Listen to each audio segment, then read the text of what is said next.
कल मैं आपको श्रीमद् भगवद गीता की पृष्ठभूमि यानी धर्म क्षेत्र कुरुक्षेत्र में कुछ मनन चिंतन के लिए छोड़ आई थी।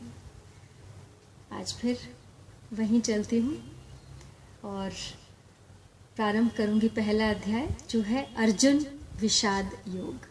तो पहले श्लोक के माध्यम से धृतराष्ट्र अपने सचिव मंत्री व सारथी संजय जो कि अत्यंत ज्ञानी थे और जिनको कि महर्षि वेदव्यास से दिव्य दृष्टि प्राप्त हुई थी, उनसे एक प्रश्न पूछते हैं युद्ध का हाल जानने के लिए। तो यही पहला प्रश्न गीता का पहला श्लोक भी है। धर्म क्षेत्रे कुरुक्षेत्रे समवेतायुयुत्सवा मामकाः पांडवाश्चैव किम कुर्वत संजय। धृतराष्ट्र पूछते हैं, हे संजय, धर्म भूमि कुरुक्षेत्र में इकट्ठे हुए युद्ध की इच्छा वाले युयुत्सु मामका यानी मेरे और पांडवा यानी पांडु के पुत्रों ने क्या किया। यद्यपि कौरव शब्द के अंतर्गत धृतराष्ट्र के पुत्र दुर्योधन और पांडु के पुत्र युधिष्ठिर आदि सभी आ जाते हैं क्योंकि वे सब कुरुवंश के थे, लेकिन इस श्लोक में धृतराष्ट्र ने युधिष्ठिर आदि के लिए पांडव शब्द का प्रयोग किया। उनका मानना था कि दुर्योधन आदि मेरे पुत्र हैं और असली कुरुवंश के वंशज वही है क्योंकि मैं ज्येष्ठ पुत्र हूं और युधिष्ठिर आदि मेरे पुत्र नहीं हैं, पांडु के पुत्र हैं।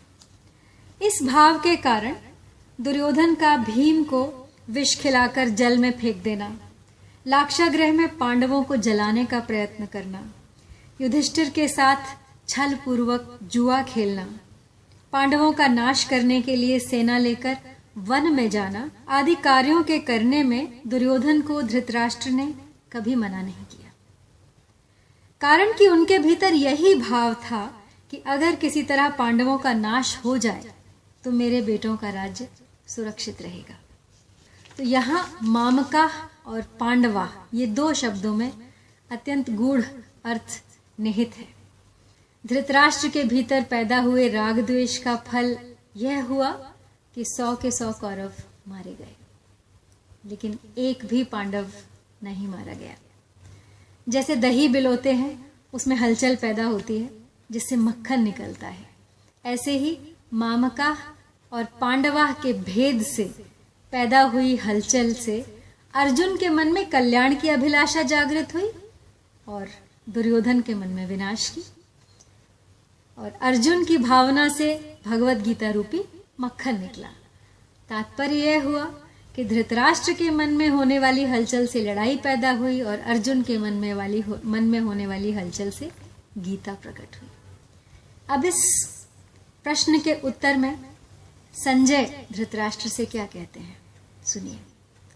दृष्ट्वा तु पांडवानीकं व्यूढ़ं दुर्योधनस्तदा आचार्यमुपसंगम्य राजा वचनम अब्रवीत्। उस समय वज्र व्यूह से खड़ी हुई पांडव सेना को देखकर और द्रोणाचार्य के पास जाकर राजा दुर्योधन यह वचन बोले। दुर्योधन के साथ राजा शब्द का प्रयोग किया गया है क्योंकि धृतराष्ट्र का सबसे ज्यादा अपना और जिसको वो राजा की पदवी पर देखना चाहते थे, राजा मानते थे मन से, वो दुर्योधन था। यहाँ शंका हो सकती है कि दुर्योधन को तो पितामह भीष्म के पास जाना चाहिए था, तो वे द्रोणाचार्य के पास क्यों गए?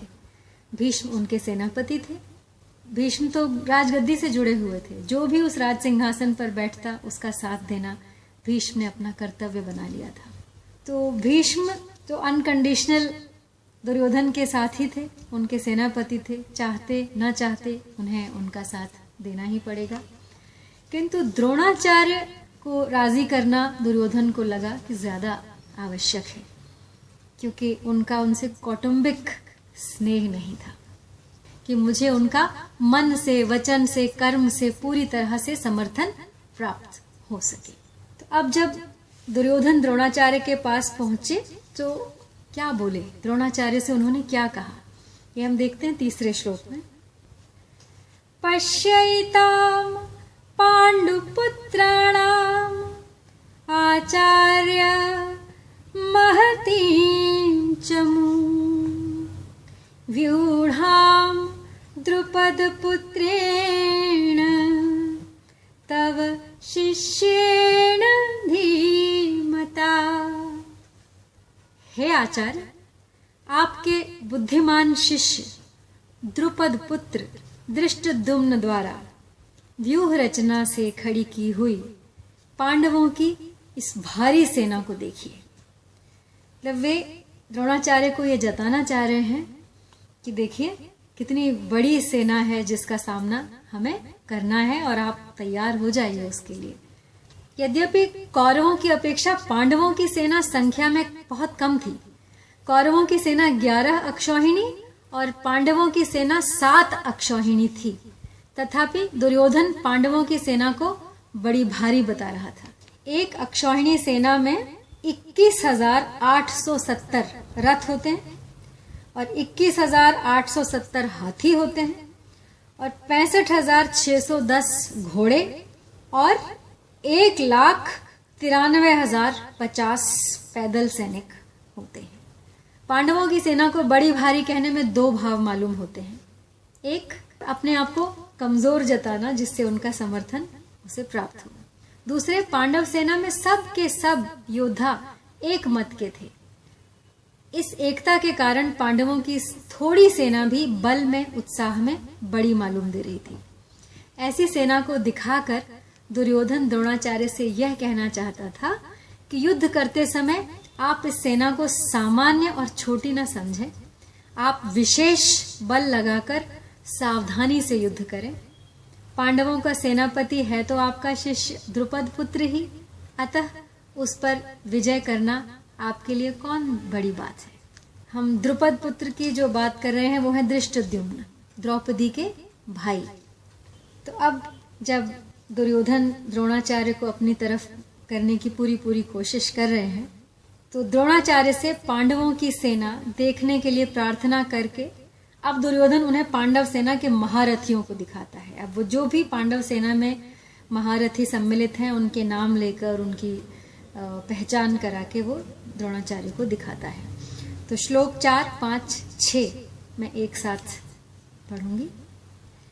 अत्र शूरा महेश्वासा भीमार्जुन समायुधि युयुधानो विराटश्च द्रुपदश्च महारथा दृष्टकेतुश्चेकितानः काशीराजश्च वीर्यवान् पुरुजित् कुन्तिभोजश्च शैब्यश्च नरपुङ्गव युधामन्युश्च विक्रान्त उत्तमौजाश्च वीर्यवान् सौभद्रो द्रौपदेयाश्च सर्व एव महारथाः।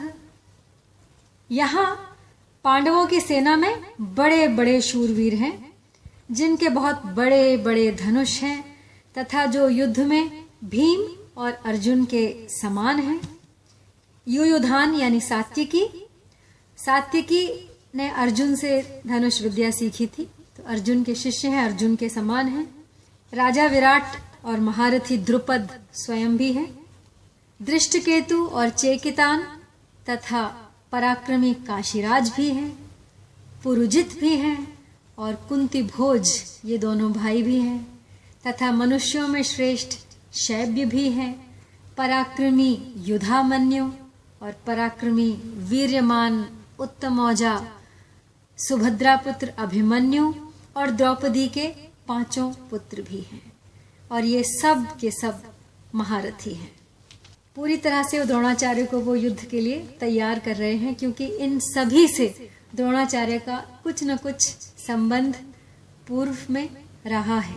कोई उनका शिष्य है, कोई उनका मित्र था, लेकिन द्रोणाचार्य के मन में पांडवों के प्रति द्वेष पैदा करने के लिए और युद्ध के लिए जोश दिलाने के लिए दुर्योधन ने पांडव सेना की विशेषता बताई। दुर्योधन के मन में विचार आया कि द्रोणाचार्य पांडवों के पक्षपाती हैं ही, अतः वे पांडव सेना की महत्ता सुनकर मुझे यह कह सकते हैं कि जब पांडवों की सेना में इतनी विशेषता है तो उनके साथ तो संधि क्यों नहीं कर लेता। तो ऐसा विचार आते ही दुर्योधन ने अपना प्रश्न पलटा, अब अपनी सेना की महत्ता दर्शाने की कोशिश की। अस्माकं तु विशिष्टाये तान्निबोध द्विजोत्तम नायका मम सैन्यस्य संजार्थम तान् ब्रवीमिते। यानी हे द्विजोत्तम, द्विजोत्तम इस ब्राह्मणों में श्रेष्ठ, सबसे उत्तम द्विज ब्राह्मण द्रोणाचार्य, हमारे पक्ष में भी जो मुख्य हैं उन पर भी आप ध्यान दीजिए। आपको याद दिलाने के लिए मेरी सेना के जो नायक हैं मैं अब उनके बारे में बताता हूँ। इस श्लोक में दुर्योधन का ऐसा भाव प्रतीत होता है कि हमारा पक्ष किसी भी तरह से कमजोर नहीं है, परंतु राजनीति के अनुसार ऐसी अवस्था में शत्रु पक्ष को कमजोर नहीं समझना चाहिए और अपने में उपेक्षा, उदासीनता आदि की भावना किंचित मात्र भी नहीं आने देनी चाहिए। दूसरा भाव यहाँ यह है कि पांडवों की सेना को देखकर दुर्योधन पर बड़ा प्रभाव पड़ा और उसके मन में भी कुछ भय उत्पन्न हुआ। कारण कि संख्या में कम होते हुए भी पांडव सेना के पक्ष में बहुत से धर्मात्मा पुरुष थे, स्वयं भगवान थे।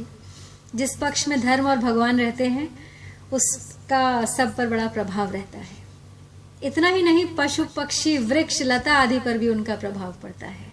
इसीलिए दुर्योधन पर पांडव सेना का बड़ा असर पड़ा, परंतु उसके भीतर भौतिक बल का विश्वास मुख्य होने से वह द्रोणाचार्य को विश्वास दिलाने के लिए कहता है कि हमारे पक्ष में जितनी विशेषता है उतनी पांडवों की सेना में नहीं है, अतः हम उन पर सहज ही विजय कर सकते हैं।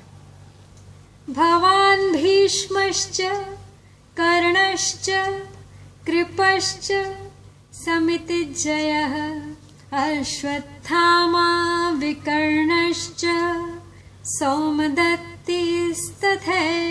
च। हे आचार्य, हमारी सेना में आप भीष्म, कर्ण, कृपाचार्य आदि जैसे महान पराक्रमी शूरवीर पाएंगे। ऐसे पांडवों की सेना में देखने में नहीं आते।